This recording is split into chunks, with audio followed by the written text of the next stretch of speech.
Hey friends, this is Audie Cornish, host of CNN This Morning and The Assignment, and guess what? Every story you care about, every angle you want unpacked is now streaming on CNN. That means you can catch my show or other CNN programming whenever you want on your favorite device. And a subscription also gets you access to exclusive video series and unlimited articles. So subscribe to CNN at cnn.com/subscription.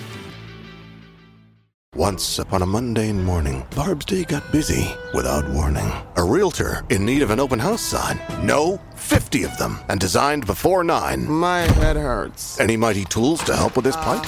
Aha! Barb made her move. She opened Canva and got in the groove. Bulk creating Canva sheets. Create 50 signs fit for suburban streets. Done in a click, all complete. Sweet! Now, imagine what your dreams can become when you put imagination to work at canva.com. If there's anything you would like, anything at all. Well, I had lunch, but I seem to have missed dessert.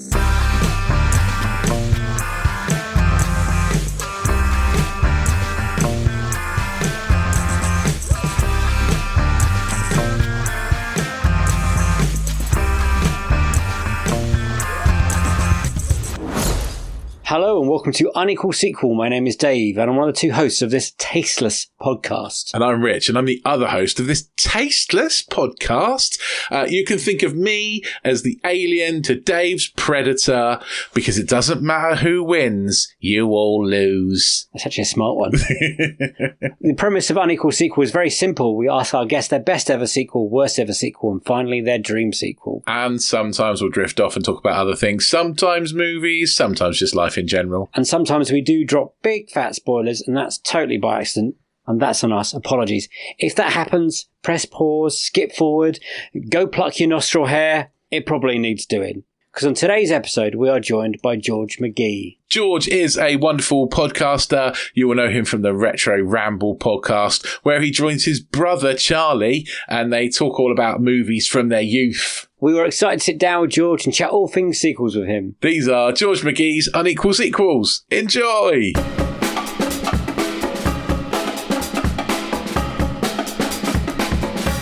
George, what is the first sequel you remember seeing and getting excited about? Well, that's a split question. Oh. So the first sequel I remember seeing is probably one of the first films I saw at the cinema. And it's also probably one of the most regular films that comes up on this podcast for worst sequels. I was 4 years old and I went to our local picture house to see Superman 4, The Quest for Peace. It is bad. Yeah. It is bad. It is but bad. 4-year-old George was loving it. Did you? And it, yeah. And well, I was 4 years old. I didn't know better. That's true. So, and I remember, I think I even remember my dad going, coming out of it. And I was like, I really enjoyed that. My dad was like, no.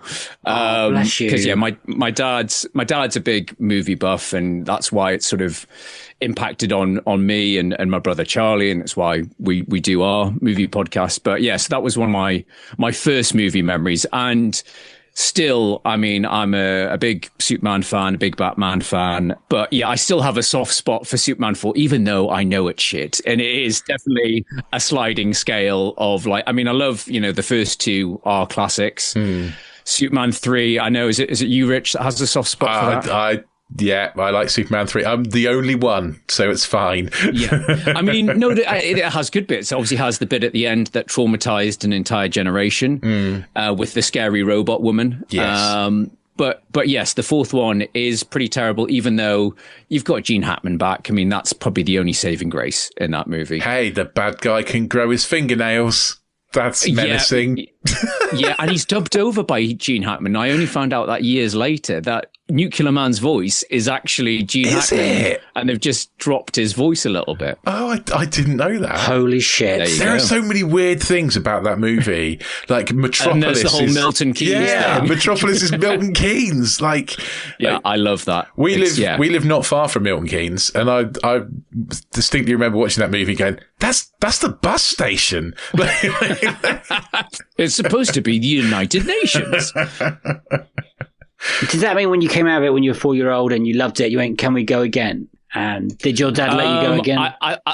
No, I think my dad was really good at doing that. Like I grew up thinking that it was perfectly fine to go back to the cinema multiple times. He took us randomly to see Bigfoot and the Hendersons, or Harry and the Hendersons. Yep. It was a big movie. 3 times. we went and saw it 3 times at the cinema. I don't know if it was like, it resonated with my dad. There was nothing else on. He was like, yeah, let's go and see that Bigfoot movie again. But I vaguely remember it was definitely 3 times. Are you one of those people in the cinema as a child, it actually stays quiet? I'm going to say yes. So that must have been the reason. I probably was.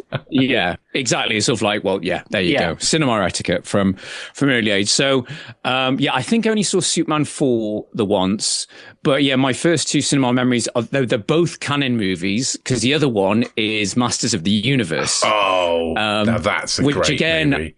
It's a great bad movie. Yeah, again, it's terrible. I have a very soft spot for that film. We've covered it on our podcast, and we had a lot of fun covering it. But it's not a great film. But again, those early memories and those films that you're attached to, you know it's bad, but you still have a lot of fondness for it. I loved He-Man when I was a kid, and watching that movie, I was like, "What is this? Like, who were all these people? This is not my He-Man." It's all right. We're setting most of it in suburbia to save on the budget. I don't know. Dolph Lundgren looks the part. He looked awesome. He did look the part.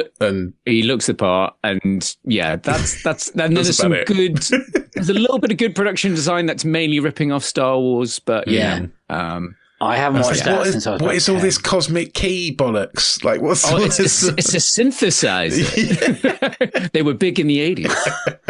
So is that the one with Courtney Cox in as well? Is she in? Yes, early Courtney Cox. I'm trying to think if there's anyone else in it of note, but obviously Frank Langella is in a completely different movie. He's treating it like Shakespeare. He's like really delivering lines with proper gravitas as Skeletor. So Jared Leto has a lot to live up to in the new He-Man. I only learned that today, that he's in that film, because we were talking about the underrated Tron Ares, and my mate who is refusing to watch Tron Ares was like, "Why do they keep putting Jared Leto in this? He's going to be in the new He-Man film." And I was like, "Come again? What?" I think that's it. Everyone's like, he's not going to be cast in another film after this. Apart from He-Man, that'll come out, and then he won't get anything. And then tank that. I don't know why they keep putting Jared Leto in things that I want to see. That's it's the ongoing meme, isn't it? Really, I've yet to see Tron Ares. I'm hoping to see it next week, because I've had the same. I've had people say it's actually it's not that bad. Give it a go. Open mind. I mean, I've been enjoying the soundtrack. I've been listening to that a lot at work. So I'm just like, if anything, I'm going to watch some nice visuals with 9 Inch Nails on a very good sound system. The soundtrack is by far and away the best thing about the film. And I would also say we watched it in 3D by accident. All right. And the 3D isn't terrible. It's good. I think that's about as positive as I can be.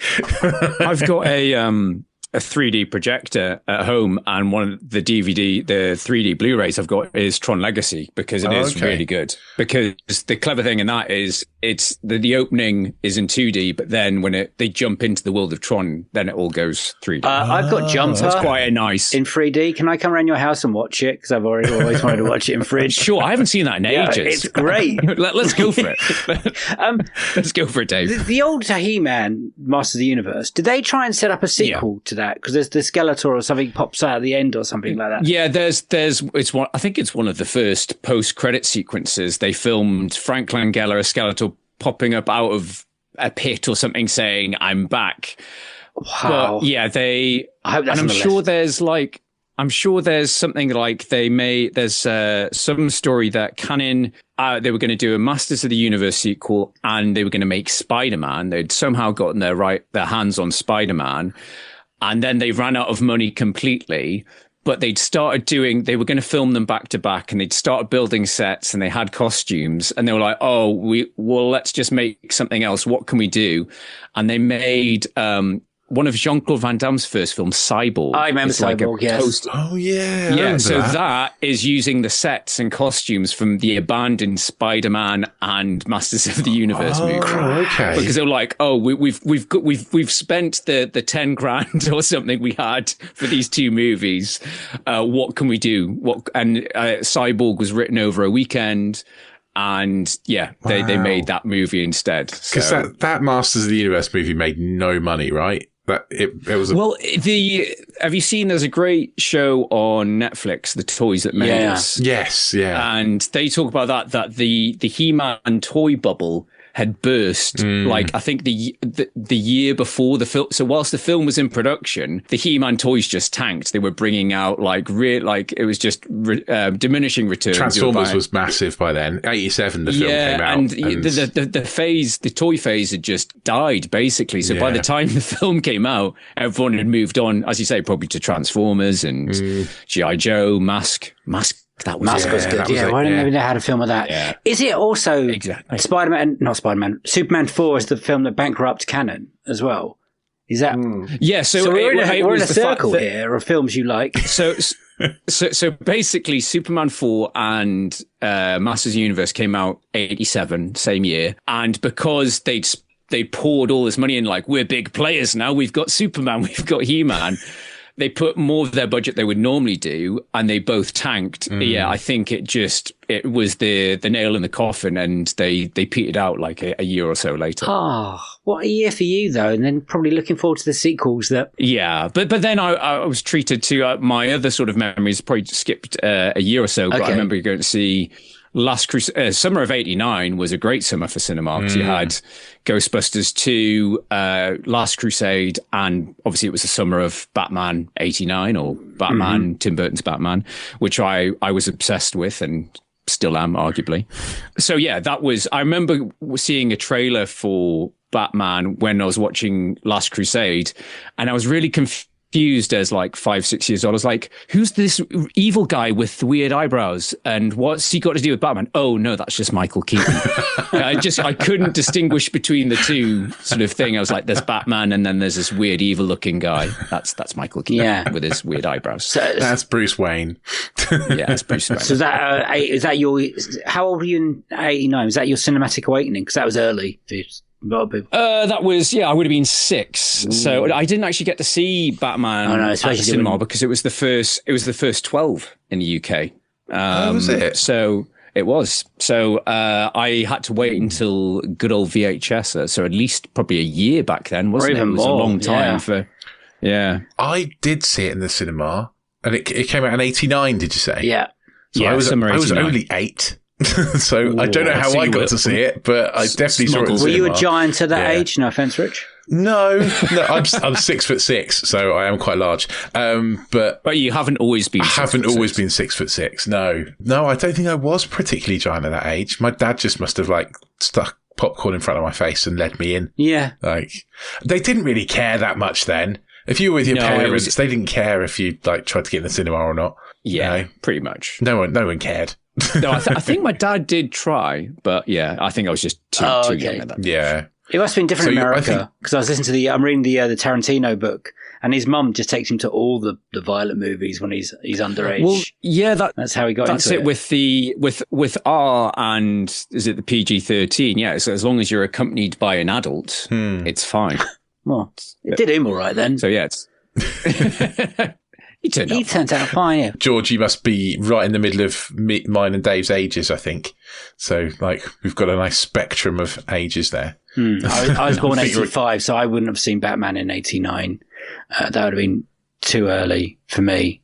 In fact, my Batman's Batman Forever, but we won't go into that. We're not talking about that again. Even though that's awesome. well, that's the bizarre thing. I think that was the first, even though I was a huge Bat fan, I think that was the first one I was able to see at the cinema. I think I still probably would have been too young for Batman Returns. Batman Returns in 92, I believe, wasn't it? Yeah, 92, yeah. So by the time and Batman Forever was a big deal, but we're not going to talk about Batman Forever. George, we're going to answer the big question now. What is your best ever sequel? Well, I've been thinking about this because, you guys have, this podcast has been going for a while, and there's been a lot of there's a lot of great big sequels out there, and you ask anybody, usually the same few films come up, and a few of those are in my top 5 movies. So Terminator 2 is one of my favorite films of all time, and I'm sure that's been discussed to get to death, but I love the fact that it's it's kind of like a genre change. And the fact, the first one's a gritty, low budget sci-fi slasher. And then T2 is this big bombastic sci-fi blockbuster. And James Cameron is brilliant at reinventing sequels and changing expectations, and obviously he did the same with Aliens. Obviously he didn't do the first Alien, but they're two very different films and they're both brilliant for different reasons. So the man knows how to do a sequel. I'm still waiting to see what he does with Titanic 2, but we'll wait for him to get Avatar out the way first. Yeah. So they're two films that are big films for me. I say I've talked about, I'm a big Batman fan, so Batman Returns is up there. Really like Star Wars, Empire Strikes Back. Again, I've watched countless times. But then I'm also a huge James Bond fan. Obviously, if you think of sequels, it's probably, I think Marvel might have overtaken James Bond now, but James Bond's still the longest running film franchise. And obviously there's a lot of the Bond films, there's some good ones, there's some bad ones. And it's, and everyone has, again, it depends on the person you speak to. So I was struggling to think, okay, what is my favorite Bond movie? And Goldfinger is up there. And that's I'd say the template, that set the Bond template with the car, the gadgets and everything. Yeah. But it follows on from Russia with Love, which is a great film. So I was just like, okay, but what's the other favorite Bond film of mine is The Spy Who Loved Me. And again, it ticks all the boxes for a Bond film, but it's also following on from a pretty poor Bond film. So The Man with the Golden Gun. So, I mean, it's got Christopher Lee in, who's amazing, but the film itself is a bit of a drop off of quality. Whereas The Spy Who Loved Me, I think, is in some ways the quintessential Bond film. Yeah. It's got the best car. That's in my opinion. Well, I'm a big fan of the DB5 that they try and sandwich into every Bond film. It feels like, well, definitely the Daniel Craig ones anyway. But yes, the Lotus Esprit with the submersible Lotus Esprit is such a cool car. You've got Roger's at his best in it. I feel definitely with Connery and with Roger Moore, you feel like they've found their groove by the third film. They find what they're comfortable with, and they've got the character down to a T. You could say in some ways with Skyfall, I know Skyfall's a bit divisive with some Bond fans with Daniel Craig. I really enjoyed it. Is it? I thought that was a more popular one. I think a lot of people, it's one of those films that falls apart the more you watch it. Like the Javier Bardem's plot doesn't make any sense and things like that. And then there's the Home Alone sequence. Oh, yes. It's great. That's why I like it. Yeah. No, I mean, I love Skyfall. I mean, I think obviously Casino Royale is Craig's best, and a lot of people feel it's the best Bond film ever. I'm very much a classic Bond fan, so I'm like, it's up there. But is it Goldfinger? Is it The Spy Who Loved Me? And I feel, for me, Spy Who Loved Me, obviously you've got that iconic opening where he's skiing down in that really inconspicuous yellow one-piece jumpsuit, being chased, and then jumps off the cliff, and it's the Union Jack. Parachutes, obviously. It's so very parodied, isn't it? Like it's. Yes. It's. I mean, it's been parodied, and obviously, now, and this current climate flags mean a different thing. So Isn't it also the one Alan Partridge does? Stop getting Bond wrong. That episode. Yes, all of you do this with your yeah. Oh no, James Bond is going to die.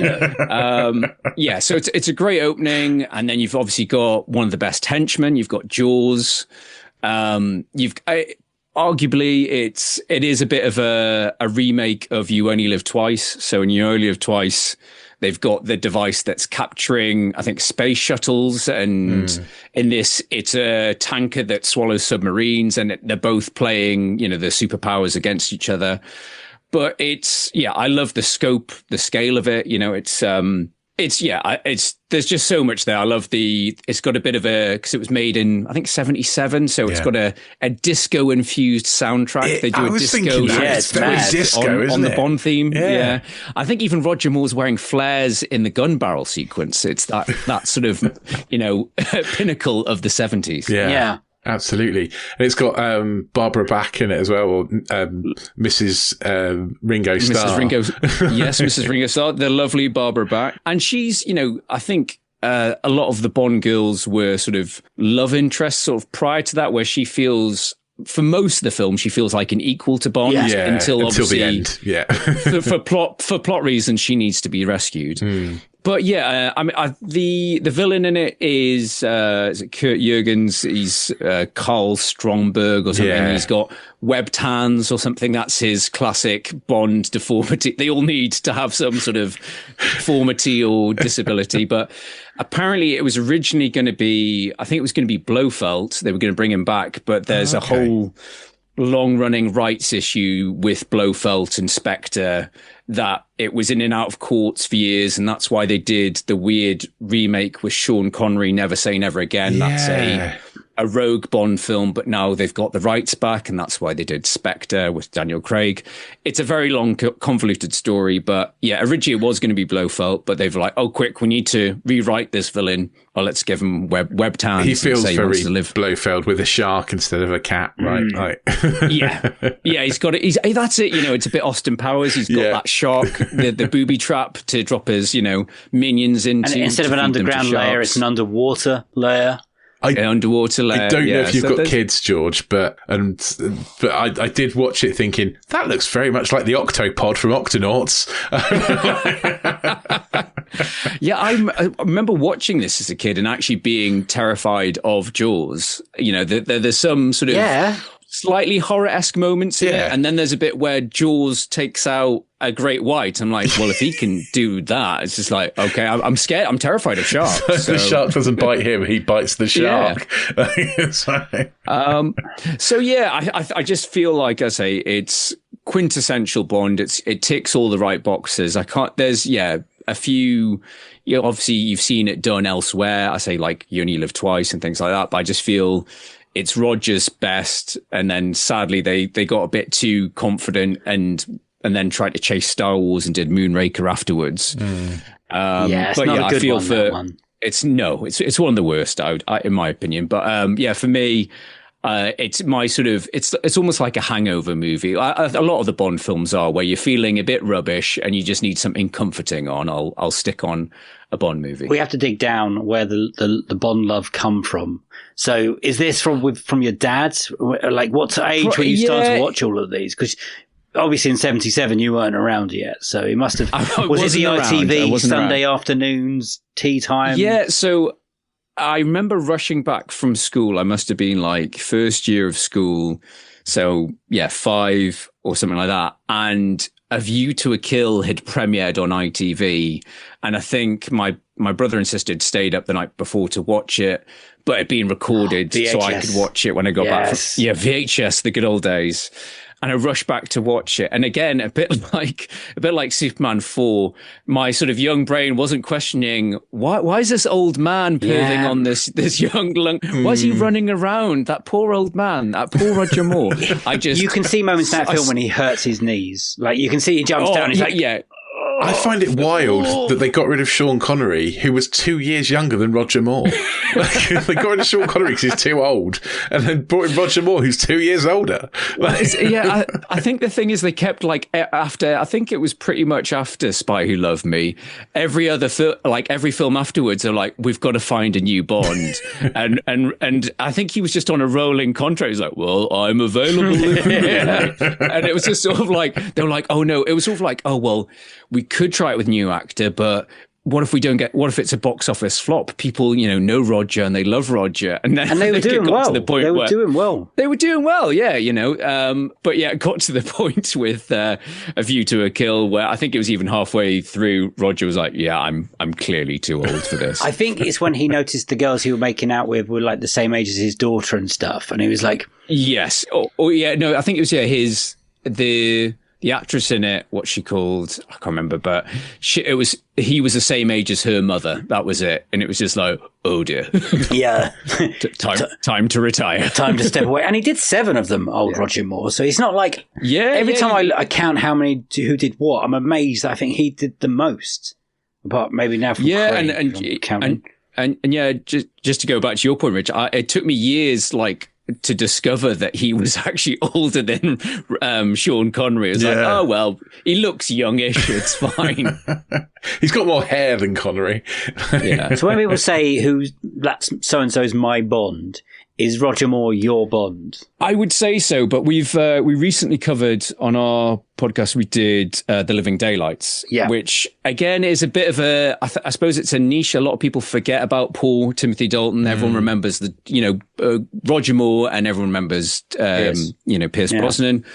But that was a big event. I remember having a video watch party of when Living Daylights came out, and Charlie, my brother, and I argue that Timothy Dalton was doing what Daniel Craig was doing 20 years earlier. Yeah. He was doing that gritty back to the books approach of strip it back. No, he's a bastard. he's a cold-blooded assassin, essentially. And Living Daylights is a bit of a messy film. The plot's very convoluted, but he's great in it. And License to Kill is trying to chase for the Lethal Weapon sort of American action movie thing. And doesn't stick it very well. But again, it's a good, solid movie. It's just not that much a Bond film. People weren't ready for it at that point in 1989. They weren't. It's a bit like the Back to the Future quote. It's sort of like, you're not ready for it, but your kids are going to love it. So yeah, I would have to say probably it's a tricky one with Bond, because you've got Sean is, first out and classic Bond. Roger does his spin. Obviously, a lot of people have a lot of love for Daniel Craig. He does his thing. But yeah, I think for me, if I gun to my head, it would probably have to be, it's like, you can only watch one Bond film. Okay, Spy Who Loved Me. It's got to be Roger. Because you said A View to Kill was your first. So how... or was it your first? Then it turns into a mess. Because I was about to say, my dad when did you find Aspire to Love Me and all that? You know what I mean? Oh, well, yeah, I couldn't tell you, because we had, obviously, as you say, there was the ITV screenings. There was countless. My dad had recorded, like it was, I've got half of it on this tape, or like, this has been I caught the first half I was missing, but it's fine. Yeah. So yeah, I don't actually remember the first time I saw Spy Who Loved Me, but yeah, it was one of those things. It was always on fairly, bank holiday, regular rotation. Yeah. It's one of those things when you just didn't watch those films in order, so you have no idea. It was only when the last Bond was coming out, me and my wife watched one every Monday till the run up, so we watched all 50 or whatever it was. Oh, nice. And then that was the only point I really put them in the correct order that they should have been, because I was like, I have no idea what goes where and who and what are these films. So it was quite nice and refreshing to actually just get it out and like, this is then, and this is what happens. And yeah. Well, I think in the first few, I think they were churning them out every year. I look at the years. I think the first maybe 3 or 4, it was like, and then obviously they got into a cycle of it was just like getting the crew onto the next one, right? This one's out, let's start prepping the next one. And it was every 2 years up until like License to Kill. And then there was another rights issue, and MGM got bought out. And that's why there's a bit of gap between 6 years, and because Timothy Dalton was due to do a third one that never happened. Okay. Because of the rights. The one we haven't mentioned of all of this is what's his face, Lazenby, on Her Majesty's her Secret Service. Are you a fan of that one? Because some people are coming on like, it's like the greatest Bond film ever. I've rewatched it and I think it's crap. So, I'm in the middle. Like, I remember growing up and it was kind of like a curse word. Oh no, you don't want to watch that one. Just stick with the Connery. And then I did rewatch it when I got the DVD box set, and I was like, actually, this is pretty good. But then he is a bit of like a Connery impersonation, and it's got some good action in it, and it's got some really good stuff in it. It's just, yeah, and the fighting in it and stuff, the editing is all quite modern for still a 60s movie, because I think it's 69. Yes. Very good. But yeah, he's George Lazenby, bless him. There's one part where he's pretending to be somebody else, and they completely dub him in with somebody else's accent. So he's in disguise, but they've ADR'd him. So somebody else is dubbing for George Lazenby, because obviously I'm assuming he wasn't that good trying to do a proper English accent or something. So yeah, amazing. Some people will defend that film, saying it's one of the best. I think it's decent, but yeah, it's one of the sort of oddities. Yeah. I watched The Spy Who Loves Me. I would just finish watching it, and it is like a Bond's kind of greatest hits a little bit. Oh yeah. The sidecar motorbike rockets. Now that was one use. That was a good idea on paper, I reckon. And this is going to be so exciting. We'll do it. It's going to look awesome. At what point did they realise it looks crap? It must have been earlier on, right? It's like we've used the one rocket. What do we do now? Oh, and you can see it coming from a mile away because it's mammoth. But Dave, audiences hadn't seen that. It was probably very innovative for the time. No, I don't know. I get that with the car underwater, which still I think looks awesome. Yeah. Yeah, I mean, that car looks awesome anyway. It's a beautiful, beautiful car. Well, that's the one thing that I kind of love, and it is quite laughable about some of the earlier Bond films, and even actually up until Goldeneye, is the use of miniatures. And it's definitely like you were talking before, Rich, about the Atlantis, the underwater base. There's parts in it where you can just tell by the way the water's going, like, that's clearly a model. There is a bit where you first see that base and it comes out of the water, and the shots inside it, you're like, someone's just pouring some water down a window. That's not how that happens. Yeah, because it doesn't. What's going on outside of that model doesn't really represent what's going on inside of the model. No, it doesn't at all. I couldn't work out where his layer was in that octopusy looking thing. Yeah. But anyway, it was Bond at that point, and there's a Bond bad guy with a layer underwater, and he's just fed his secretary to a shark, and then he'd blown up the other bad guys. I was like, brilliant. Let's just. It's got everything. And we've already had the. By the way, the skiing bit. I mean, it's not Roger Moore, but some of it, that stunt is fantastic. That is the way that is filmed is really good. Yeah, and the way it holds, that there's that gap when it goes off, and you're waiting for the ba-da-da, and it just holds it. Union Jack, and that music going, oh, okay, we're rocking now. There's a fantastic Bond book, like, about all the films and all the making of, called Some Kind of Hero. Right. And they go into detail on every movie. And I was rereading it for this. And for that stunt, the filming team, the stunt team were camped out in somewhere in the wilds of Canada for like 2 or 3 weeks. And it was like raining and snow the whole time. And they were waiting for that perfect moment. And the skier who had done it was like getting like massive like regret. He's like, what have I signed myself up to? I could die. Is it really worth the money? Because he wasn't like a stunt person. He was just a random skier that they'd found. Brilliant.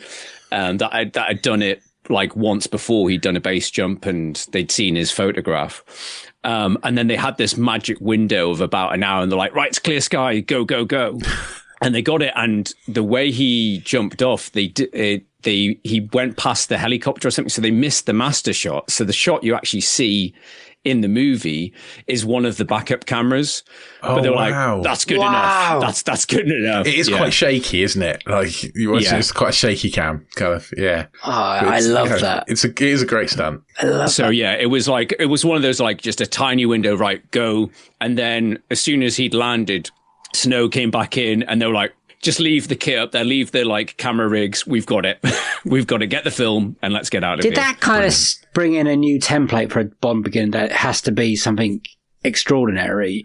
Because that's what they kind of a Mission Impossible stunt is now. Yeah, kind of I mean, it was, I think it was, I'm just trying to think of they've always had like big, memorable sort of opening, and they have just increased. They've got more and more sort of outlandish. I mean, obviously Goldfinger has the classic one where he's got the wetsuit on and he takes it off and he's got the immaculate white tuxedo underneath. And yeah, they slowly get, I think, bigger and bigger. But yeah, I think that's probably the biggest stunt they'd done for for a Bond movie at that point. And then obviously, yeah, you would get stuff like, in Living Daylights, yeah, there's it's an airplane stunt, isn't it? They're parachuting into Gibraltar. Obviously, Goldeneye's iconic off the dam. So yeah, I think probably Spy Love Me was one of the first ones to do the crazy stunt. Do you think that one gets enough respect now? Probably not. I think it's kind of, as you say, obviously people think of stunts, and to be fair, Tom Cruise is, doing his hardest to kill himself for our entertainment. God bless him. I do enjoy. And somebody said that to me actually recently, saying that the Mission Impossible films, up until the last one, which I thought the was it Eighth Final Reckoning, I thought was a bit of a mess. That they were doing what the Daniel Craig Bond film should have been doing. They were fun, they had crazy stunts, and they had that sense of adventure and comedy and action that the Roger Moore films had, whereas the Daniel Craig Bond films were very dour and very serious and brooding, and they tried to bring it a little bit back towards the end, and it just didn't really work. Yeah, too much Jesus complex on that one. I got there before Rich said it. If we knew more about our sleep, what would we do differently? Would we go to bed at a consistent time or take steps to reduce interruptions to our sleep? With the all-new Sleep Score, Apple Watch measures your bedtime consistency, interruptions, and sleep duration. Then, every morning it combines these factors into an easy-to-understand score from 1 to 100. So you'll know how to take the quality of your sleep from good to excellent. Introducing the new Sleep Score on Apple Watch. iPhone 11 or later required. George, what is your most disappointing sequel? Ooh, well, I've got a few, a short list of highly commended. So I do have to talk. Yeah, well, just to finish off that conversation, Spectre is probably, we were chatting about how much we loved Skyfall, and that came out, I think it was like the Olympic summer, where it was all about London and Britain, and everyone, it was good feelings and stuff. I think when I saw Skyfall, everyone applauded at the end. What a magical year it was. Yeah. So off the hype of that, then Spectre came out, and it's like, Sam Mendes is coming back. And I had to go and see it twice at the cinema. I was like, did I miss something, or is just the film not very good? And it's just not very good. Not very good, that was a very disappointing moment for me. Yeah. But I'm a big comedy fan, and obviously there's a lot of legacy belated comedies that have come out in the past 10, 15 years that are terrible. So there's a long list. So there's Dumb and Dumber 2, and I watched that with quite drunk with a friend. He's like, "Oh no, it's not as bad as you've heard," and I was like, "No, this is terrible," and I'm drunk. Anchorman 2, which has, I love the first Anchorman. I was one of those annoying people that, quoted it all the time when it came out. But the second one is pretty poor. The funniest thing about Anchorman 2 is, I think, the outtakes that seem to do the rounds. Yeah. Yes. I think it feels like Anchorman 2, the whole of Anchorman 2 is just outtakes from Anchorman 1, or just bits they cut out of Anchorman 1 that don't really work very well. And they just decide to stick them all back together to make a movie. And it falls into that bad comedy sequel trope of, let's just do a different version of the joke you loved in the first movie. And you're like, it's not as funny, and it feels a bit false this time round. But then in recent years, we've had Coming to America. Hateful. And again, and again, that was off the back of Eddie Murphy's kind of comeback with My Name is Dolomite. I think it's the same director. And I was like, this could be something, this could be really good. And Charlie and I watched it. I think it was over Christmas, and we're like, "Oh, this isn't good." And then the most recent one, again, I had a few stiff drinks to watch. It was Happy Gilmore 2, and it's very bad. I don't know if you guys. It's very bad. We reviewed it. Yeah, it's heartbreaking. It's the fact that when they're setting up a joke, they have to play you a flashback clip from the first movie, so to make sure you understand what's going on. It's just like, oh, guys, really, please stop. So, I think the belated comedy, there's just, stop doing them, guys. It's just leave the originals where they are. I agree. So your disappointing sequels is just literally the whole comedy section. A legacy sequel. Pretty much. I've got a few others. I don't know if it counts. It's not really a sequel, but it's a prequel. But the Hobbit trilogy, I found that was really drawn out and painful. Yeah. And kind of diminished some of the magic of the original films. The third one of those three, especially, is very dull. Yeah. And then recently we covered, on our podcast, we did Desperado, which is one of my favourite sort of 90s action I was movies. about to say you step lightly now, but okay. No. I love Desperado. Okay, here we go. Good. And I got in the mood of like, oh, well, maybe I should revisit Once Upon a Time in Mexico. It's been a while since I watched that, and I was like, oh no, it's still bad. Oh It's my still a God, mess. that is a mess, that movie. Yeah. And it's got loads of, it's got a great cast, but it's just like, what is going on in this film? It's all I over was the place. so hyped when that was coming out, that third one. So literally, I think I just discovered Desperado at that point. I was like, this is an incredible action film. It is insane. It's full of sexy people doing sexy things. Like, when I say sexy things, I mean fighting. Like, the gunfights are extraordinary. It's very sexy gunplay. Yeah, it's an amazing film. And I was like, oh, brilliant. Because I maybe a bit like you, we watched El Malarachi in uni or college, and it was like, how did this get made? It's mad. Like, this guy would have made this film like no money, and he used what he could use. Like, can I use your $7,000? Can I use your whorehouse filming? And they're like, yeah, get in there, use that. Yeah. And I think the version I've got is not the proper version. It's not like a DVD, but it's like a director's commentary one. So I can't seem to turn the director's commentary off the film, but it's fine because it was like a film school, kind of like his Robert Rodriguez film school.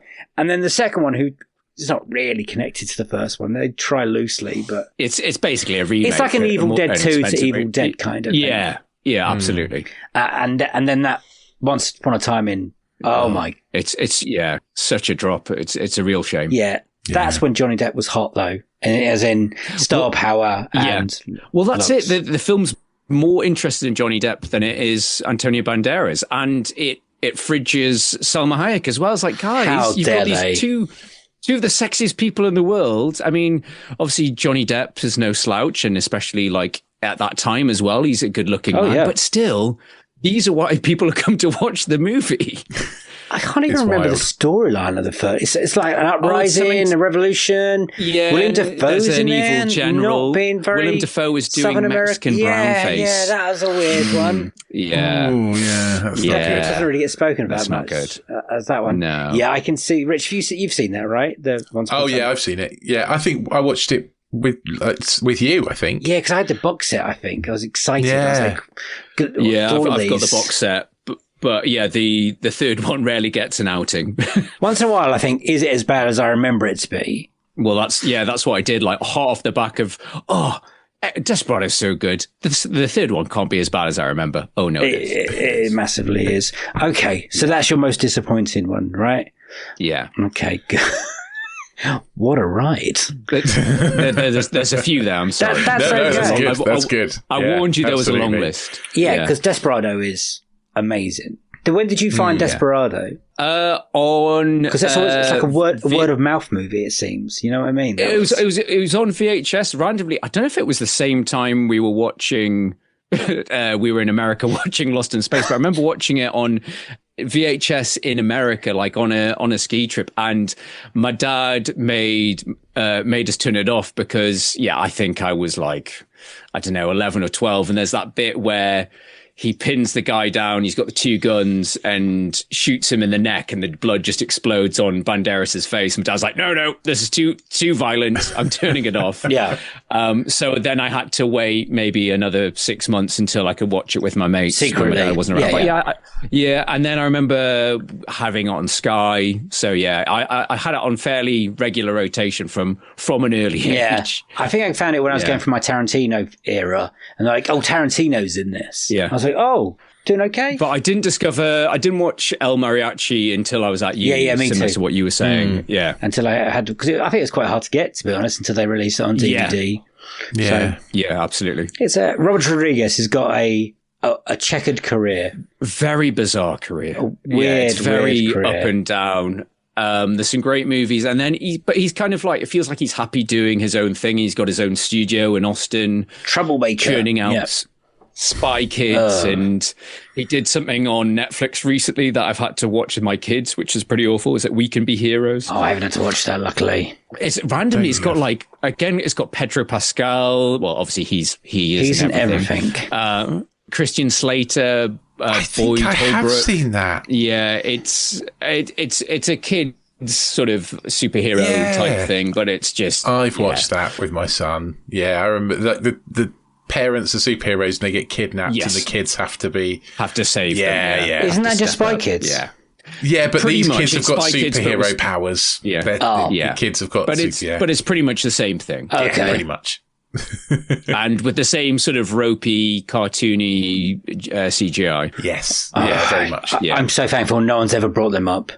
Because obviously he did Sin City. You know, I think he's interesting in that way. He's like trying to push the technology. You know, I think Sin City was a brilliant experiment, and now he's become obviously friendly with James Cameron. They did Battle Angel, which again I thought was a good 3D experience, but apart from that, it's just like meh. I'm missing some of that film because people lost their minds over it. There's like this whole weird cultish fan base. There's a big cult about me.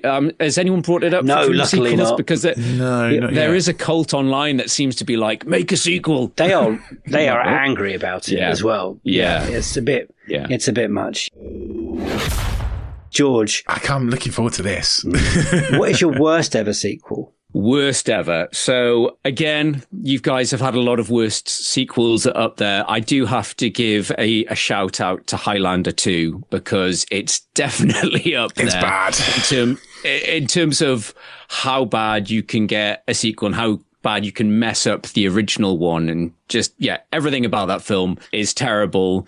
And it's hilarious at the same time. But moving on, I was thinking long and hard about this, and I thought back to what was the last film that I saw that made me angry coming out of the cinema. Yes. What enraged me?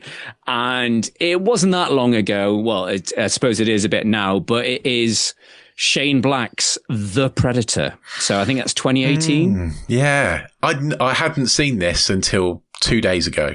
And I really like Shane Black, and I deliberately avoided it because I'd heard it was bad and I didn't want to be disappointed. So I've been avoiding it. Yeah. Well, I mean, Predator, the original Arnie Predator, is one of my favorite films of all time. It's a great guys movie. You know, it's completely ridiculous. It's completely testosterone through the roof, but it's a great, it's got great suspense. It's got great action. And it's the fact is, obviously you've got Shane Black in that, he has a small part in it.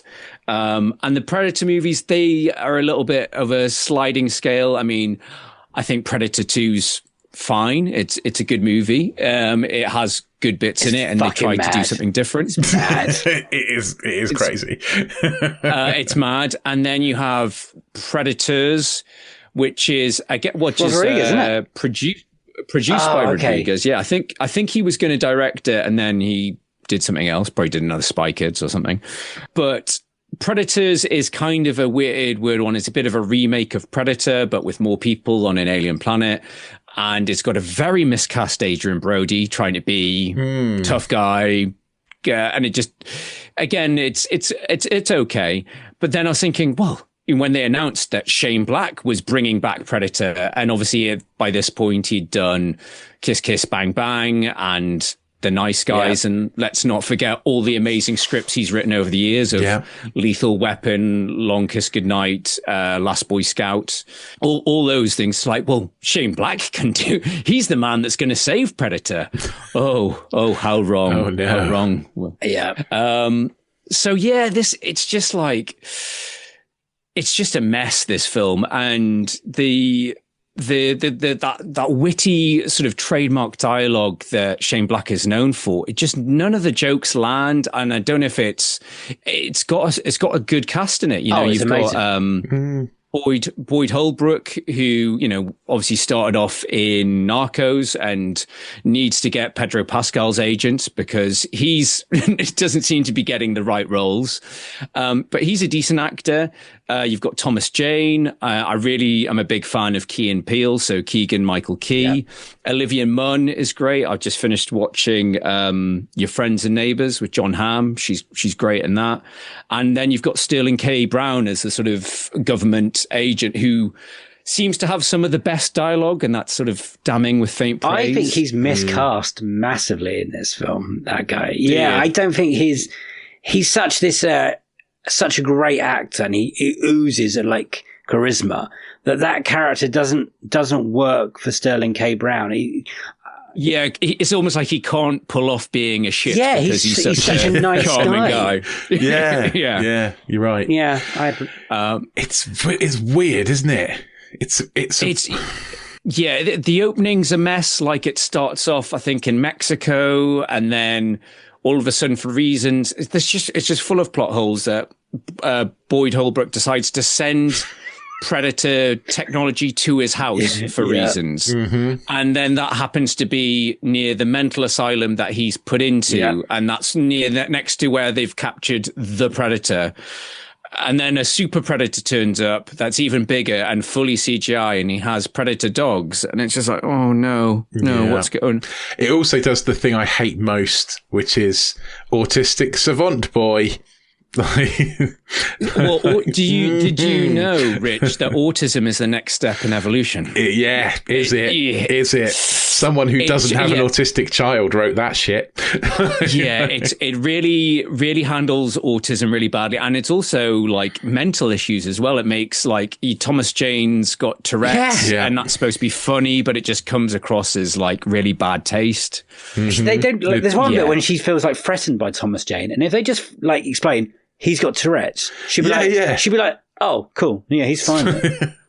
But he's like, no, stay away from me, motherfucker, you sick weirdo, you sick fuck. It's bizarre, man. That's the thing. You've got this gang of misfits that, they've all got mental issues. And then you've got Olivia Munn, who's supposed to be a scientist. Feels quite miscast. But she's a crack shot as well. And she can also pick locks. And it's and she can also outrun a spaceship. Yes. Apparently. At the end, she manages to catch up with the spaceship. There? Apparently, I don't know if you guys have read into it, but apparently the whole third act was reshot, was redone due to studio bad test. Bad test screenings. There was a whole subplot that they were going to send after the original Predator. You know, the one that's been sent to protect us, but starts killing everybody. Mm-hmm. That original Predator, after he's killed, they send another 2 classic Predators to team up with the loonies, with the humans, to take on the mega predator or whatever it's called. And test screenings, it tanked. And I think it was all filmed during the day, and the studio no, reshoot it all, film it at night. Right, this makes so much sense. And they reshot the whole third act. Is that where the Predator killer armor thing comes from at the end? Oh, you mean the Iron Man suit? Yeah, basically. Iron Man suit with a predator head. And, well, again, with that had, I think that was a thing that just tipped me over the edge and had me walking out the cinema sort of cursing under my breath, because I was just like, for fuck's sake, that's terrible. Yeah. It's a predator armored robot suit or something. But apparently, reading into it, they filmed a few alternate endings and a few alternate reveals of what was in that pod. Right. And the other 2 options, I think they tried to get Arnie back, and he was like, no way. They had a stunt person or an actress playing both, dressed as Newt and Ripley from Aliens. So I think they had an oxygen mask or something on their faces. I thought it was going to be a xenomorph. Well, that's it. The Predator killer, you're like, okay, yeah, that's what I thought. It's going to be a xenomorph. But but then it doesn't make any sense with timelines. It's like they've brought Sigourney Weaver or Newt back in time to defeat the Predators. And when did Newt become a Predator killer? So they decided, oh no, let's just go for this robotic Iron Man-esque suit. It's just, it really leaves a bad taste in the mouth. And thankfully, since then, we've had the amazing Prey, Dan Trachtenberg's Prey, which is brought it back to basics. Wow. I think that's an incredible film. I don't know if you guys have seen the latest animated I have, anthology. Yeah, I enjoyed it. I haven't yet. No, I don't mean to, but I've not got to it yet. Yeah, I enjoyed it. Like two of the three stories, I thought the Viking and samurai ones were brilliant. Less so the World War II stuff. And that's not only the main bit, the main character, it seems. Yeah. Yeah, and the part of me was just like, why not just make the samurai movie? Everyone wants the samurai movie. And now obviously at the time of recording, the new one, Badlands, is about to come out, which again, I'm like, I don't know. I'm on the fence about it. I'm not too excited. I'll go and watch it because I'm a. Is that getting a cinema release? This one? Yes. Oh, excellent. And worryingly, though, they've announced it's going to be PG-13 or 12 because it's all creature violence. Oh, it's going to be green blood instead of red blood. Yeah, they can get it. They can get away with it. It's like creatures and androids because I think they're linking it back up with Alien now. So he's paired with a Wayland Yutani android in it. Yeah, I've seen that. Yeah, I suppose that's the narrative device. Yeah, it could. That's why I'm just like, it could be good. I mean, Dan Trachtenberg, I say, Prey was brilliant. Killer of Killers was mostly enjoyable. I knew he didn't want to make another movie like a Predator versus like a pirate. He's like, we can't just keep doing that. I was like, but a lot of people like that. kind of want to watch that, Dan. And I respect that. Yeah, I was very excited about the Predator as well when Shane Black got announced, and I'd missed it on cinema. And the first time I got to watch it, I was on a plane. So I watched it on a plane flying to Canada. Kind of feels like it deserves it. I didn't like it then. But when I rewatched it for this, I went, do you know what? I didn't hate it this time. But it feels like a movie where a director's just given up. Just completely. By the end of it, you can feel like he's just taken his hands off and let it go. Kind of like a Spider-Man 3, kind of Sam Raimi kind of feeling. Sort of like, I'm pissed off with the studio, so let's just get it done. Yeah, he's just like, let's just, okay, fuck it, it's out there now. And just you explaining the whole third ending makes complete sense. It's edited to shit, like completely doesn't. It's all over the place. There's a bit when you see the truck moving in the background and they're not on the truck. It's all a bit weird. Yeah, I see. And the geography's all over the place. It all seems to be happening in this tiny area of suburbia. So there's a mental hospital, a secret medical lab. There's all these things, all just in the same neighborhood. Like a bunch of lunatics that have been like kicked out of the army or whatever. Sounds like a good idea. But if I want those kind of people to be like Arnie and Kyle Weathers, like lunatics, these are like, no offense to Alfie Allen, looks like he needs a good feeding, kind of like these are those kind of people. Yeah, no, well, that's it. You not only are you just don't care about any of these characters, none of them are that likable, but yeah, you're right. None of them feel like a proper threat. I mean, like at least Danny Glover was like up for it, mad. He was angry. Yeah. I've got a problem with the Predator. Could you actually just explain the storyline? Because I haven't. I don't know what's going on. Of the Predator, the one you're talking about. I have no fucking clue what the storyline is. So there's an ongoing war between Predator clans. Oh, okay. One Predator wants to. So the Predators, I think something to do with global warming. Isn't there something they want to take over bioengineering? They want to take over Earth. And they're also, they're using human, they're collecting DNA to make the most superior That's species. When I was getting confused. So why the fuck do they want our DNA?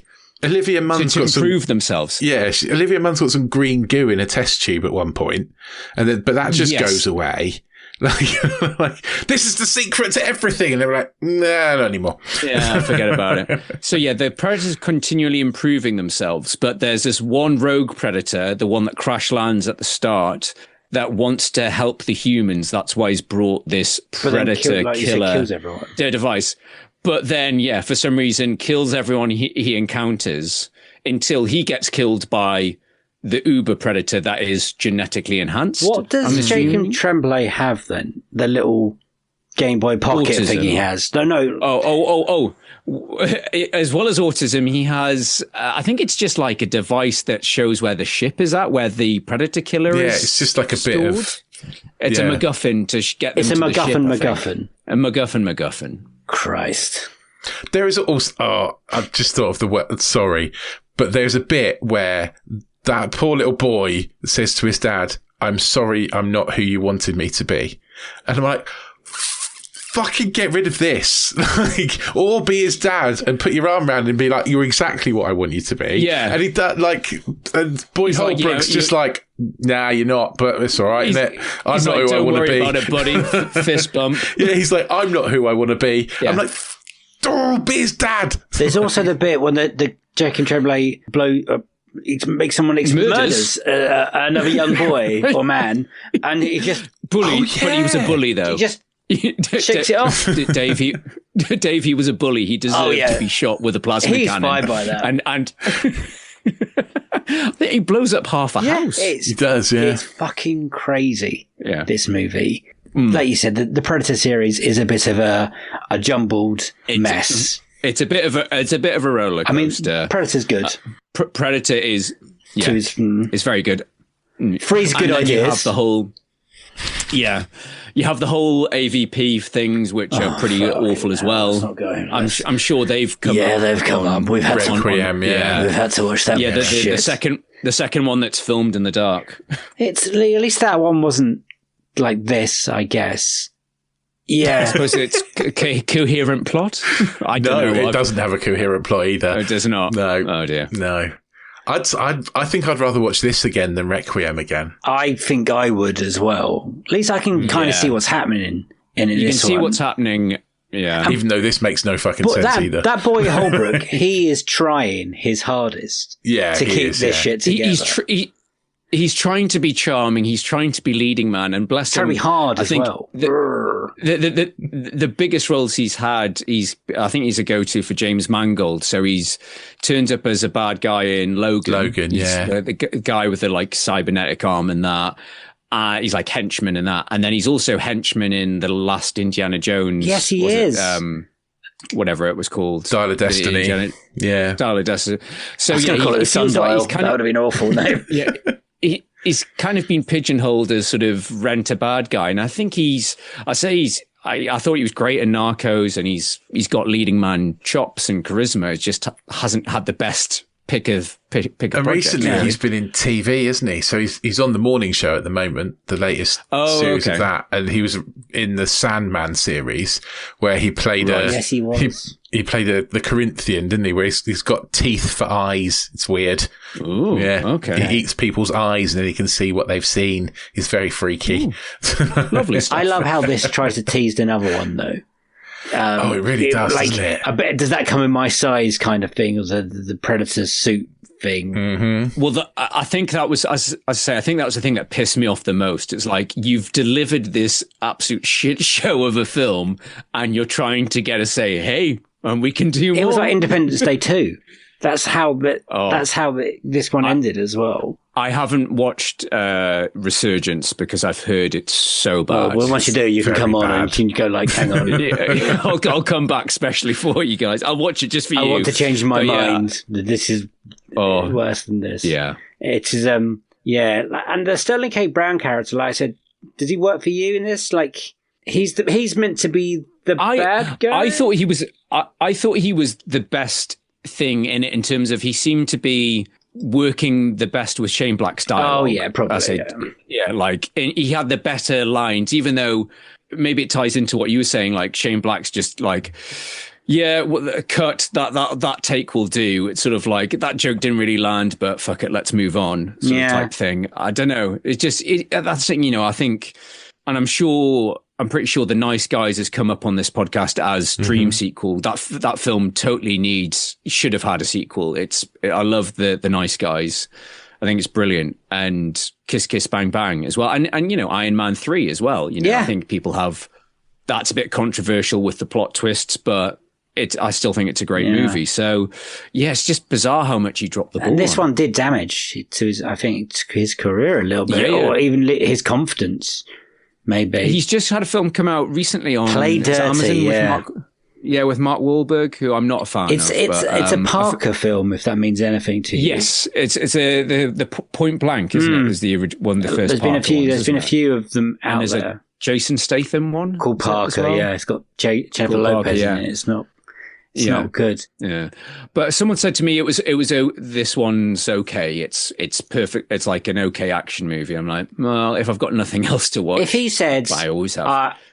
I'm going to give it another go with Predator film. And Shane Black was like, and the studio was actually like, okay, we're going to let you do you. Would you be excited again, or is the damage already done? No, the damage is done. Those wounds run pretty deep. I just don't think he's just not. I mean, he kind of delivered on the big blockbuster sci-fi action on Iron Man, but I think he's better with the sort of street level, dirty, I think you're neo-noir sort of. Yeah, he needs to go back stuff. to LA and do LA-based movies about LA people set around Christmas. Yeah, that's it. That's his. That's his thing. Do you stay in your comfort zone? Yeah, yeah. I agree. Rich, you agree? Yeah, I agree. Cool. Sorry, Shane. Definitely. No more Predator. I really like to see some of it, Nice Guys and Kiss Kiss Bang Bang, but this doesn't work from him. Yeah. Shall we get on to the next question, which is what sequel seemed like a bad idea, but you ended up liking? What sequel seemed like a bad idea? Well, is this is the Fast Five question, pretty much. It's the Fast Five. Or nowadays, it's the Fast Five. Or the Puss in Boots 2 question seems to be overtaking it. But hey, that is a great shout. We're not allowed to talk about that. We banned that from talking about that. But if you want to talk about it, it's fine. Oh, okay. So this is the Fast Five question. I was thinking about this, and one in the highly commended I would put in. Is Thor Ragnarok. I think following Thor the Dark World, which is one of the few early misfires for Marvel, even though I thought it was serviceable. I didn't think it was amazing. It's just but boring. That's the it's just a bit meh. Yeah. Whereas Ragnarok was again like a bit of a James Cameron sort of 180 of completely nuts, completely pivoting into full-on comedy, bright colors, wacky characters. Throw Jeff Goldblum in there, sure, why not? He's some kind of space pimp. It's great. It's great. And so I think that was, but though it's Taika Waititi, and he used to be brilliant, I know he's kind of fallen off the rails. Yeah, he's been drinking his own juice or whatever the slogan is. His own his own Kool-Aid or whatever. That's the expression. Yeah. And obviously, for disappointing sequels, then you jump back into Love and Thunder. That's a terrible movie. We've had so that. I've got that, but then I'm going to actually sort of contradict myself. And the most surprising sequel I've seen recently, that I thought this is going to be terrible. It's a belated comedy sequel, and it's Beverly Hills Cop Axel Foley. Okay, we're rocking. Okay, yeah. So when this was announced, it's like, and this was after coming to America. I was like, I can't take anymore. But I watched it one Friday night. I had a few glasses of wine or whatever, and I liked it. I thought it was like charming. It did what it needed to do. It's nothing new or nothing amazing, but I was like, yeah, this is really enjoyable. I got a few laughs out of it. It does lean a little bit too hard on this nostalgia, especially the nostalgia jukebox in terms of, you remember this song. But I thought it was fun for what it was. For a straight, I think it would have died at the cinema. So I think it was a safe bet for it to go to streaming, but I enjoyed it. I agree. I think we were talking about Roger Moore and his knees hurting. I think in Beverly Hills Cop 4, we'll talk about 3 in a minute. Yeah. 4, there's, that it is hurting Axel now. And there's jokes about like, he is getting too old for this shit. And they kind of lean into it. Yeah, and they're having to bring slightly younger people to back him up. Joseph Gordon-Levitt, I think, is actually great in that film. And yes. Axel's daughter and stuff. They didn't have to bring back, what was his face, the arts dealer, gun salesman. Oh, Surge. We could have left Surge out of that film. Agree, yeah. But Kevin Bacon is a bad guy. I mean, you knew he was going to be a bad guy. I was going to say, who saw that? I mean, as soon as the credits came up at the start, it was like, Kevin Bacon was like, that's a bad guy. As soon as he smiles in that film, you're like, that's my boy. That's the bad guy boy. The second he walks in the room, you're like, it is the baddie. Yeah, we reviewed that on this podcast, and I think I enjoyed it more than Rich, and I was really looking forward to it. Oh, he's looking at the scores now. I don't know. I am going to look at the scores actually, because I can't remember. I think it was the fact I went in with low expectations, and I was pleasantly surprised. I think that's the first two are great. I think are great films. Yes, the first two.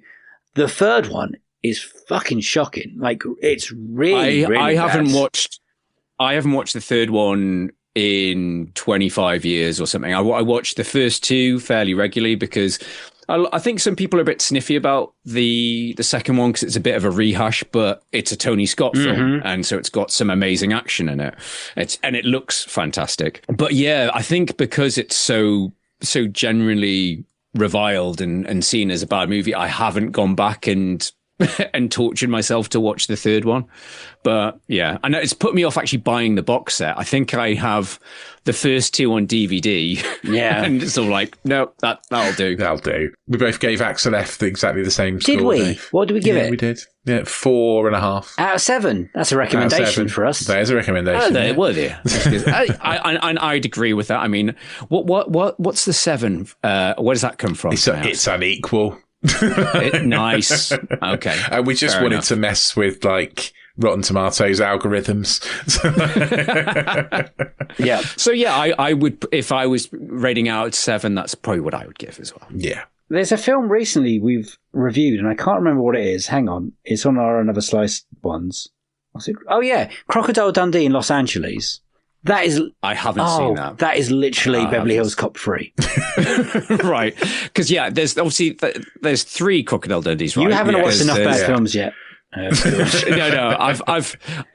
I've definitely seen the first 2, and I remember the second one not being as good. It's a funny one with...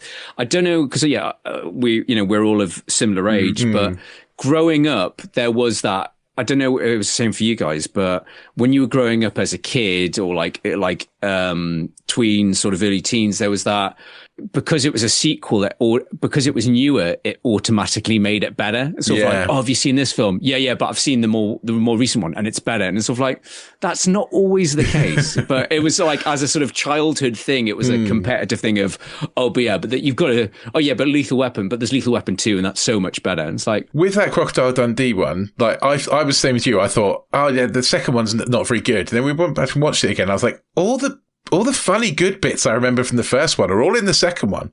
Like all the memorable things are all in the second one. And it was almost like you could quite easily put those 2 films together and it'd be one complete film. Yeah. I had similar things with Beverly Hills Cop. I remember, like, we revisited the first one on our podcast about a year or so ago, and there was jokes. I was like, "Where's this joke?" And it wasn't until I went back and watched the second one, I was like, "Oh, I'm thinking of the second one." Yeah. I just merged the 2 together, and I think that's a problem when you with some of those 80s films, like, let's just do it all again. I think that is easy to do on the Beverly Hills Cop, which is the one with when he just takes the truck at the beginning. Is that the first or second one? That's the second. That's the first one. First one is when he takes the truck and he's hanging out the back and swinging around. And how does the second one start? Second one, is it the second one's all with like Bridget Nielsen and yes, like the race course, a heist. Yeah. Is it a heist? There is a heist. Is that yes. how it opens? Yeah. There's a heist at the race course in the middle, but they do. I think it's a bank heist that starts or something like that. Okay, yeah. Would you watch another Beverly Hills Cop if they did it on Netflix? Would you go for a fifth ride with Axel? Probably, if, as you say, it's a bit like The Last Indiana Jones. It's just like, Jesus, this man's old. Leave that poor man alone. It's the Roger Moore thing. Yeah.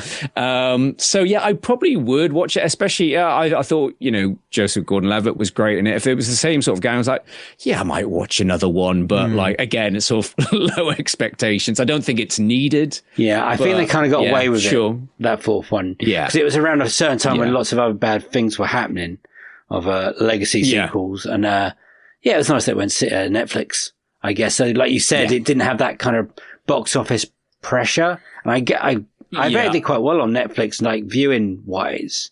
So I think it probably did, and it's probably the same with Happy Gilmore. I think it would have been it would have been interesting. I think it wouldn't have survived at the cinema, Happy Gilmore 2, but no, definitely not. Shall we go on to the last question, which is, George, what is your dream sequel? So I was tempted to make this all about James Bond. So I talked about Spectre for disappointing. I would have loved to have had a third Timothy Dalton film, as we talked about earlier, but sadly that was never meant to be.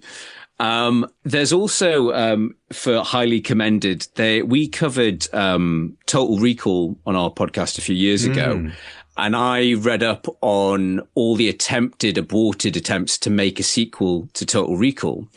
And one of them was going to be, they were going to adapt Minority Report, but they were going to retool it to make it about Arnold Schwarzenegger's character was now dealing with crimes and the mutants were going to be the clairvoyants and stuff like that.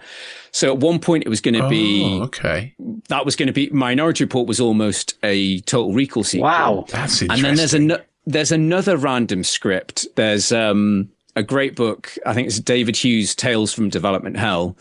And he talks about it. And they were going to make it there. And at the time, obviously, Sharon Stone's star was massively on the rise after Basic Instinct and everything. So they were, at one point, Arnie was going to be fighting a clone army of Sharon Stones or something like that. There's some absolutely bonkers ideas for Total Recall 2 that just kind of like, there's a lot of unmade Arnie projects in the 90s. Obviously, he had his pick of the projects and some got closer than others, but yeah, it's bonkers. If you can either, if you want the short version, you can go and listen. We had to do a 2-part episode because there was so much to talk about. Brilliant. So yeah. Awesome. But no, I'm not going to talk about that. So it's not essentially a great movie, but it's a film that I enjoyed at the time. And it sets up a sequel that we never got. So it is 2010's The A-Team. So it's obviously a TV remake. So glad you've picked this. We've been waiting for it for a long time, George. Yeah. Oh, well, that makes me happy. Yeah. That makes me happy. I don't like action movies very much, but I like this. I'm sorry, because we've talked about a lot of action. That's all right. Don't worry. It's okay. I think it was one of those films that it was in development hell for ages. And I remember chatting about it with like my mates at uni. Like, I think we were watching, do you remember that film Three Kings? Yes. It's like George Clooney, Ice Cube. Yeah. And it's like Iraqi, like soldiers. And we're like, this is almost like an A-Team. It's like you could have Ice Cube as BA. Yeah, you could have, and George Clooney is perfect. Oh, yeah. And I think at one point they were both attached. I think John Singleton, who did Boys in the Hood and stuff, he was going to make it, and Ice Cube was attached. But then it fell apart, and then they've done it with Joe Carnahan. And I think the cast, on the most part, is really solid. I think Liam Neeson was obviously hot on his back as action hero in the peak of his Taken. He'd taken a few people by that point. There must have been at least 2 Takens. Must have been Bradley Cooper. Obviously, he was still fairly fresh, from The Hangover and stuff. He was hot, really hot at that point. He was hot. Sharlto Copley, I think, is great. Obviously, I feel like he should be in more movies. He was, obviously, off the back of District 9 and stuff. I only feel that the weak link, I think the guy playing Mr. T, is it Rampage Jackson or whatever? I think he's just... They should have just got Ice Cube. I think he would have been perfect for it. They've just gone, he looks a bit like Ice Cube. He'll do. It's sort of like, he's a big guy. Yeah. Big. Give him a mohawk. It's fine. Yeah. So I think it's a solid cast. It's got some lovable sort of shit bad guys in terms of the 2 bastards. You've got Patrick Wilson and Brian Bloom, who apparently is co-wrote the script as well. Oh. But they're sort of bad guys you love to hate. They're both like a bit childish. They are very sort of annoying, but in a sort of lovable, hateable way. And it's got some decent action, though at times it's very much a product of its time. It's got that Bourne shaky cam with the editing. Like everything's very, it's also, the Liam Neeson to make him look more like an action hero, the Taken. Let's keep editing. But I think overall it's ironic. I think someone referred to it as it's a good B movie. But it's a okay, average action movie. But the way it sets it up, because you go through the whole movie, and it's only until the end of the film it sort of sets him up as the A-Team that you know and love from the TV series. And then it sets up the new bad guy as John Hamm. And I'm a huge John Hamm fan. I love Mad Men, and I'm a little bit in love with John Hamm because he's quite an attractive man as well. But yeah, so it sets it up for, it's like, okay, now they're the A-team and then they can go and start helping people and doing random missions around LA or whatever. But we never got it because sadly it just didn't perform. No, it didn't make the money. I was looking at the money. It made 177 million worldwide, and that is less than Yogi Bear made with the live action Yogi Bear. I was one of those people. I watched it at the cinema. So did I. Distinct memories leaving the cinema thinking, I had so much fun. I was pumped. They flew a tank in the sky. It's a great. I know. That's one of the great scenes. It's so ridiculous, but it ties into the ridiculousness of the TV series. Yeah, it's more them driving the tank out of the river and asking the old lady which way to Berlin. Yeah, that's the best bit. Yeah, that sweet old lady. It does drag a little bit by the end, but I think you're having such a good time with those characters and that cast. Yeah, I didn't really mind, and Jessica Biel's lovely. Yeah. I thought the opening is a bit messy. It starts about 3 times. It's sort of it does, yeah. This is how we meet randomly in the Mexican desert. Now we're in Iraq, and now we're doing a mission. And now we're in prison, and now we're out of prison. Yeah. So it does take a while to get going, and the ending is a little bit CGI, sort of we need a big set piece type thing with the shipping containers. But on the whole, yeah, I really enjoyed it at the cinema. I thought it was a good night, Friday night fun movie. But yeah, I think apparently Joe Carnahan sort of said that they fumbled the marketing on it. They made it like I don't know if they were trying to make it seem like too much of an action film, and it wasn't like appealing to more people. Yeah. It also came out in a year with very similar movies. So there was the same year as The Expendables, which was about a team of mercenaries. And also, I think it was the same year, or at least within a year, of The Losers, which is a very similar. Yeah. Do you remember? I remember The Losers. I do. And Red as well. There was also one called Takers. Do you remember Takers? Which was very much like Losers, isn't it? I think it also had Idris Elba in it as well. Is Hayden Christensen in that? Yeah. They're all very similar. And Paul Walker. What's his face? Paul Walker. In it as well. I haven't seen it, but I remember it. Yeah. So yeah, it was a very cluttered market, and I think it was also. I'm sure someone said it was a World Cup summer as well. So they all say that the cinema. Yeah, the cinema takings are always a bit down when the football's on. It's weird because it's one of those films that when it got put on streaming, apparently it went really well. Oh, right. Yeah, it did really well when it dropped on net. Probably by that point, too late. Do you think it was maybe just a little bit? It came out a bit late. Like if it had come out in 2005 instead of 2010, then it would have been closer to the 80s. When the TV show was big enough. And I also feel like the films weren't as scrutinized, and it feels like there's a lot of films that have been before and after the A-Team that haven't been as good but have still got sequels greenlit. Yeah. So yeah, I think maybe if it came out sooner, it might have. I don't know how the DVD sales did, because I remember they probably released. It did quite well. It was. The phase of it's the harder cut or whatever they usually at the time. It's essentially a prequel to the TV show, though, isn't it? It's And again, that's one of the reasons that I wanted to see a sequel. And as it's a dream sequel, I want, because he was a producer on it, I want Tony Scott to direct it, because I think he would have done an amazing job. He would have done a good job. What year did he die? Sorry, we've got to look that up now. I think it was around the same time. Was it maybe 2012, 2015, or was it mid-noughties? He died August 2012. So yeah, 2012. Yeah. No, it was a real, a massive shame. I think Tony Scott is a phenomenal action director.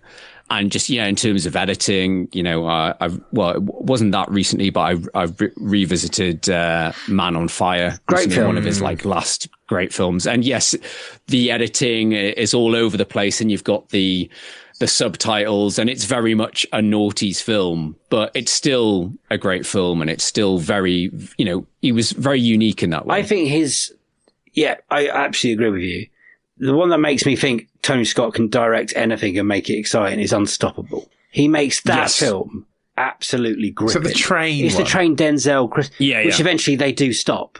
But it's trade description. But the way that is filmed and is edited, it is exhilarating. It is non-stop. You're like, it's your whole gripping on the side of the sofa kind of thing. I need to revisit that film because I bought it, like I got it in a sort of iTunes bundle years ago. So I've got it. I watched it recently and I was like, this really is great. It's so much fun. And Denzel, everyone leans into it and it's proper Tony Scott. The only one that Tony Scott film that didn't work for me from that era is the Keira Knightley Domino film. I haven't seen that because it just, even the trailers annoyed me. I am a bounty hunter. And it was just like... Yes, it was trying to be Man on Fire kind of thing and it didn't really work. And no one really talks about it anymore. I rewatched the other Denzel one, Deja Vu. Yeah, I've rewatched that. Silly sort of time travel. But I love a good time travel film. And it's just really, really well done in some of the ways. It does help when you got Denzel Washington. He can sell anything. Yeah, that man is an incredible actor. He's amazing. Well, no, that's it. Like, I've got this thing, him... and probably Gene Hackman, it's an acting thing that even if the film itself isn't that great, he makes it watchable. Like you still get enjoyable because it's such a performance. You say any film, and like, oh, what's your dream casting? It's always Denzel. Like any kind of film, Denzel. B.A. Brackett, Denzel would have been great as B.A. He would have been great as B.A. Like Professor X, Denzel would be great as Professor X. Put him in. Well, that's the dream casting. A lot of people saying Denzel versus Giancarlo Esposito. Let's get that going. Make that happen. Yeah. At what year did you give up hope for the A-Team 2? If it came out in 2010, are you still holding on? No. I think let's be realistic. I think it's more likely going to come back as a rebooted TV series, isn't it? It's going to be a streaming thing. Yeah. I think it was like maybe about 3, maybe 4 years later. I was just like, this isn't going to happen. I still want the van. The van's cool. I always wanted the van. That's one of the missteps that the movie makes. Again, it's subverting expectations, but they smash the van in the opening scene or whatever. Yeah. It's like, oh, come on. Yeah. It's the A-Team van. You need that. And the music, you kind of need the dead. Yeah. Yeah. Cue the music kind of thing. Cue the music. They do use the music in the weird 3D movie bit where they... Yes. Yeah. Like, that's a bit strange. But yeah. Yeah, it's okay. Would you keep the casting now? Would you? Okay, let's just pretend that sequel. Would you keep them all cast, as in Liam Neeson, Bradley Cooper? I would definitely change out Rampage Jackson for Ice Cube. Okay, cool. Tony Scott. Because What year would you think be Tony good? Scott. 2015, 2013? Well, like it's a dream. So let's pretend that we haven't lost the great Tony Scott. So I think. Let's say 2015. Let's go for that. Like, give it a few years, and it's kind of like it's a soft reboot in a way, and that's why you've got Ice Cube instead of Rampage Jackson, and it just launches straight into the A-Team we know and love. They're on the run. They're around LA. They're solving crimes and helping people. John Hamm's the bad guy still, as in coming back. John Hamm is because he still looks great. Yeah. Would you have brought Jessica Biel back as that character? I think you could. To be honest, I don't think. Even though I think she's beautiful, she is like she's an okay actress. I don't think she has much chemistry with Bradley Cooper. I think it feels a bit forced. So I think you could swap her out. You could have another love interest of something because let's be honest, it is just for face. Yes. Yeah. Having a strong female character, someone for face to bounce off. So yes, I think you could. I mean, I think you can recast her. Yeah. Or have a different character. I don't think she's important to the story. Were there any of the original A-Team in that movie? Were there any cameos? Yes. They do, but they do it as, even though in the end credits, they do it, but then it's earlier points from the film. So it's when they're in prison, Face is having sharing a sunbed, or he's having a sunbed at the same time as Dirk Benedict. It's a bit like Starsky and Hutch. Yes, right at the end of the movie. Oh, it's like, oh shit, we have to get the original stars in here somehow. Let's just release them for no reason. But Mr. T wasn't in it, was he? No, sadly not. I don't know if because he had. I think Mr. T's still alive. I think he's been in poor health. 73, Mr. T. But I think he's been in poor health because he was He did the voice for the first Cloudy with a Chance of Meatballs, but then in a funny sort of recasting, I think he was too poor, in poor health, so they got Terry Crews, which is a good substitute. Yeah. Yeah, and obviously George Peppard died long before. Yes, this movie was made. Yeah. Did George Peppard die in early 90s? 94, I think. Yeah. Yeah. Isn't the A-Team a funny thing? Because we all remember watching it, but when did it actually stop? What was its like? Well, I think it must have I think it only ran for 3 or 4 seasons. But yeah, we were in that age. It was just endless repeats of that and Knight Rider. Yes, that's another film. I wonder why they haven't. Well, I think they've tried to do that, relaunch it as a TV series. The A-Team was 1983 to 1987, by the way. And we were watching it, I was going to say, well into the 90s. Into the 90s. And it was one of those things that was on I don't know, Bravo or UK Gold or something. Yeah. It's one of those that was always on a satellite channel. They'd always be playing the A-Team. It was one of my... A lot of people have their first on-screen crushes, but the A-Team van was my first on-screen car crush. I'm a car guy, and I was like, that's my first love. That A-Team van. Yeah. I just remember wanting that more than anything.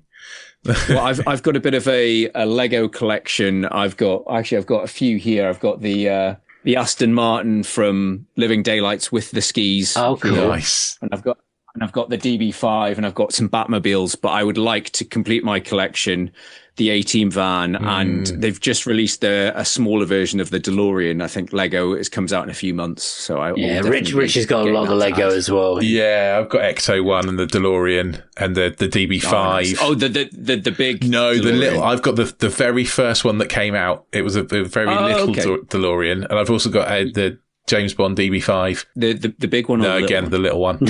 Yeah, I've got that. Just the little ones. Oh. I don't have ridiculous money for the big ones. Well, I don't have the money, and I also have small children. Yes. Yeah. It's no. Yeah. No, don't. Up high. Yeah. It's not at all. You both got kids now. Would they even know what the A-Team is if they brought it back? Is there any point, being bluntly? No, and that's it. Yeah, and obviously it's weird that I think out of all those 80s IP, and they kind of try to bring a lot of them back in that sort of time frame of you remember there was the Total Recall remake, the RoboCop, Lethal Weapon TV series as well. They tried that. Yeah, and I think the only one that's really survived is Ghostbusters in terms of, and that's clinging. The IP that's clinging, but it's still going. I listened to you guys chat about, was it Frozen Empire? Which I, funnily enough, watched on a plane, and again had low expectations. Oh well, that was not as terrible as I thought it was going to be. There's different things when you're flying on planes, I think. Yeah, I definitely think, there's certain things of shitter films are slightly better and what have you. Yeah, I agree with that. But yeah, you're right. I think if they brought it back now, people would be a bit like, meh? I think so, which is a little bit of a shame, to be honest. But plus, we never had an Airwolf movie or anything. Airwolf. Yeah, and there was Street Hawk as well, which was Airwolf but on a bike. Of course. I remember I loved Airwolf and Street Hawk. That was the thing. There was those 80s sort of magical, silly TV shows. Yeah. Isn't it weird that I can still note for note remember the Airwolf theme tune? It's a good theme tune. Yeah, it's a good theme tune. And Magnum PI, that's a great theme tune as well. Is. It's got a sax solo, a guitar solo. They try bringing that back as well. And it's only 30 seconds long, but yeah. How do I remember this stuff? And I can't remember anything important. I don't know, man. It's because you're getting old. We're all getting old. Yeah, this is it. Yeah, no, to be honest, that's one of the reasons why I started a film podcast. Is I can't retain any other information, but I can tell you when a film was made and who directed it or who was in it. It's I've got to do something with this knowledge in my head. I can just literally sometimes look at a frame of a film and go and tell you what that is, and that impresses people because we're cool people. We're cool, hip, young people. None of that applies to me.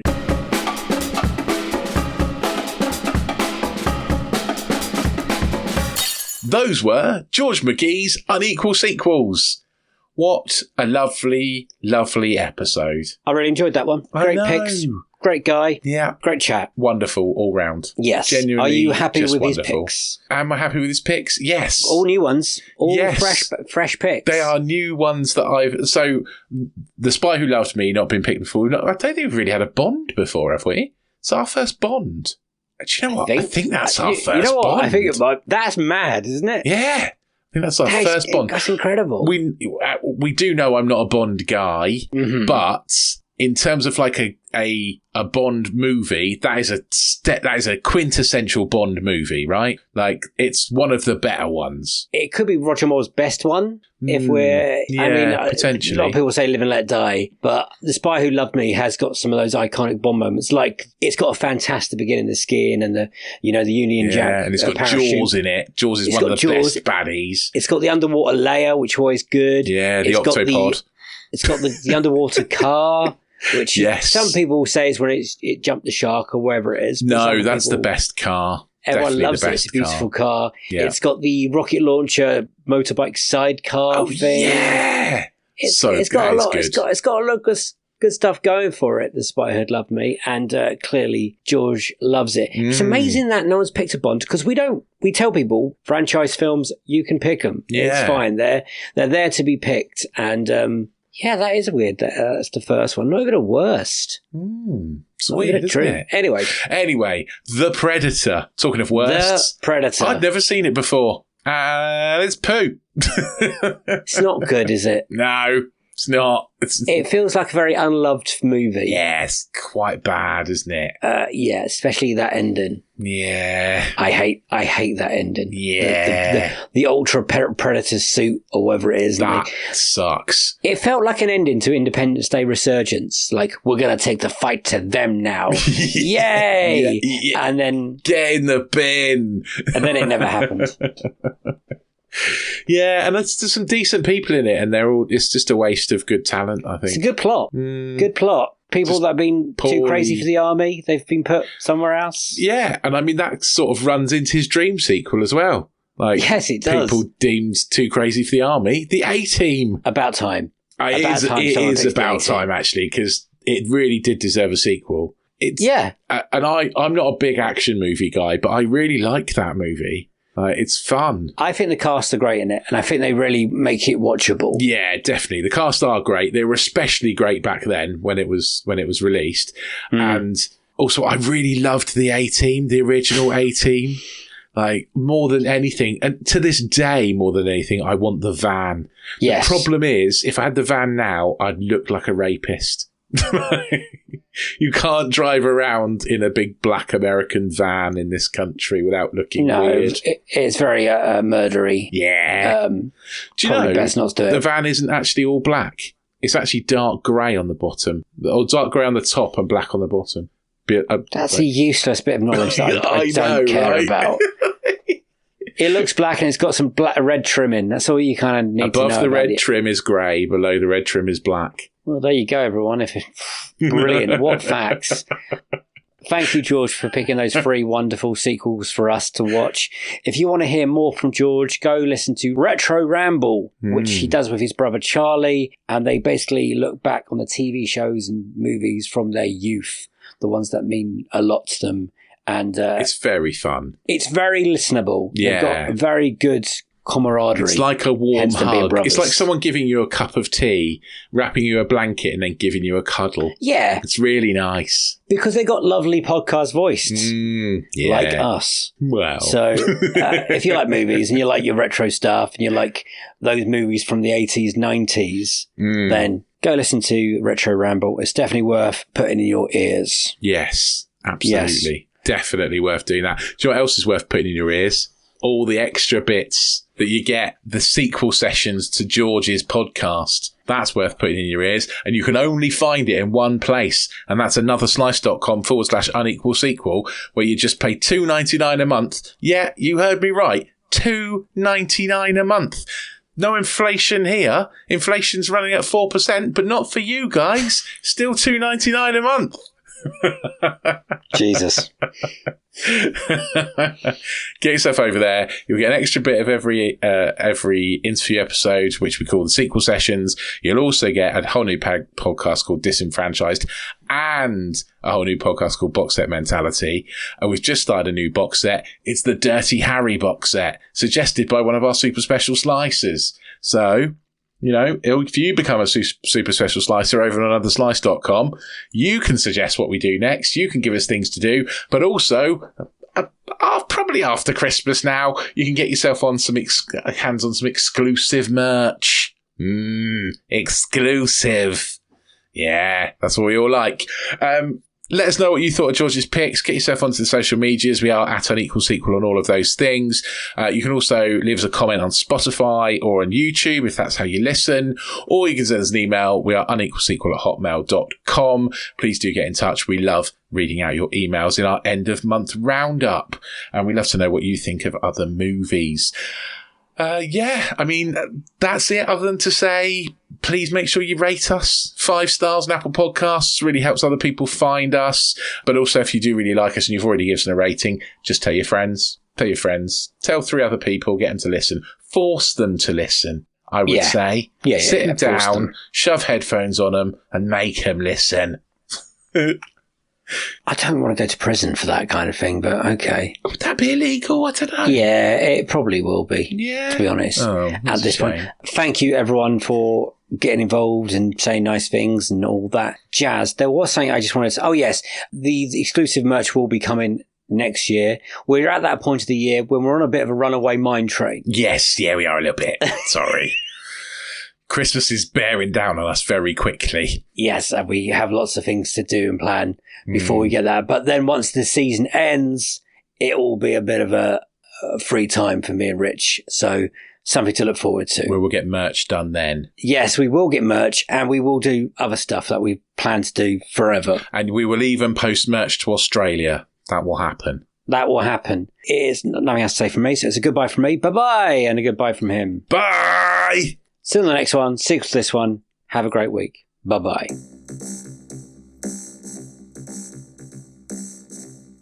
I'm surprised no one's picked a Bond for a worse sequel. No one's had a Die Another Day. No, that's a good point, actually. Because that is a bad film. Yeah. There are a lot of bad Bonds as well, aren't there? Well, coming from a man who doesn't like Bonds, but yes, I believe there's more bad Bonds than good Bonds. Yeah. I imagine possibly we could get a Dream Bond sequel as well. Yeah, I would take that. No one's come up with that as well. That'd be very clever. Somebody could do all 3. A Best, Worst and Dream, all Bonds. They could do, because we had Justine the other day do that with Terminators. Yeah, so true. Yeah. Could do with Bonds, all Marvels, any franchise, even Fast and Furious at this point. Yeah, I mean, I think I could do it with Fast and Furious, actually. Yeah.